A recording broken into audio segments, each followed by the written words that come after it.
Assalamu alaikum YouTube көрүүчүлөр, ат сүйүүчүлөр. Мына бүгүн ушундай полторашка сатууга чыкты. 1,5 жаштагы кара кашка. Азыр ушул боюнча маалымат беребиз туугандар. Мүчөлөрүн карагыла, көрүнүштөрүн. Арка жагын көрсөтөйүн, жаныбар сорулар. Буту колдору жеңилген, аябай резвый. Арка жагын көрсөтүп коюн, сорузун.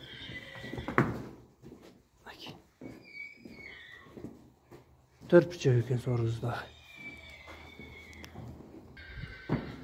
Мына туугандар, бул жаныбардын даныйлары хадиске жакын келет экен. Аркаңкы 2 бутак, алдыңкы 1 буту ак. Анан кашказын көргүлө. Ден соолугу, буту колу, ден соолугу бардыгы жайында. Эти дагы орто жакшы.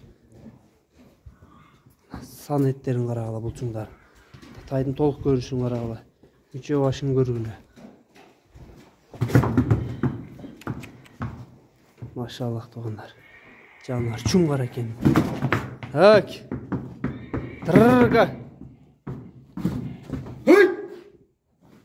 Жаныбар резвый экен. Өзүңөр да көрүп тургандай. Буту колдору жеңил экен. Кашкабагын жакындан көрсөтүп коюнчу. Бул башы дагы коркойгон экен. Кыргыз жылкы туугандар пародазын айтып кетсек. Мойнун карагыла мына. Жаныбар. Туяктарын көрсөтүп кой. Урунган жерлери жок, шишиктери жок. Арка жагы, алды жагы. Мына баазы 90 миңге коюлду.